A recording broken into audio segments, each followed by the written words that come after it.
Multiple concussions in football and other contact sports can affect long-term brain health. News 4's Dr. Peter Rostro has the story of an NFL star whose multiple concussions destroyed his life and how these concussions may have been prevented. Dave Duerson suffered several concussions in the NFL, and after retirement, he developed severe cognitive and emotional problems. He shot himself and left a note asking that his brain be examined, and it showed the effect of those concussions. It's called chronic traumatic encephalopathy, and it happens because blows to the head cause the brain to vibrate within the skull. Many episodes of injury add up. Often it's not recognized in football, and players are in some ways even taught to play through it, and that's a mistake. In the most severe cases, an abnormal protein accumulates in the brain. You can see it here as the dark layer near the surface. That's happened to several pro athletes, but it doesn't have to happen.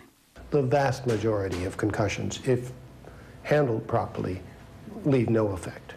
Proper treatment of a concussion begins with rest for at least a week.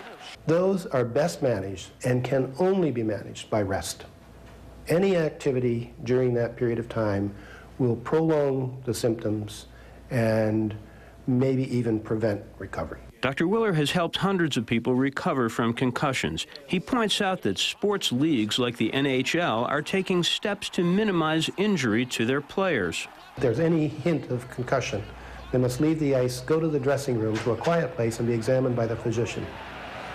And that's such a small but really significant change.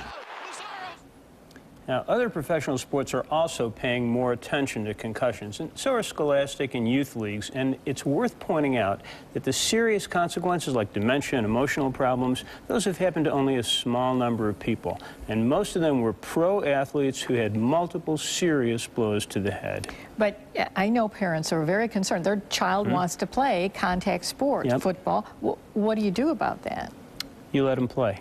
You let them play. You know, we know about sports injuries because we keep track of them, but just as many concussions come from playground injuries, skateboarding, ice skating, skiing, bicycle accidents without a helmet, and so on. And the key is, if there is a head injury to a child, make sure you take care of it.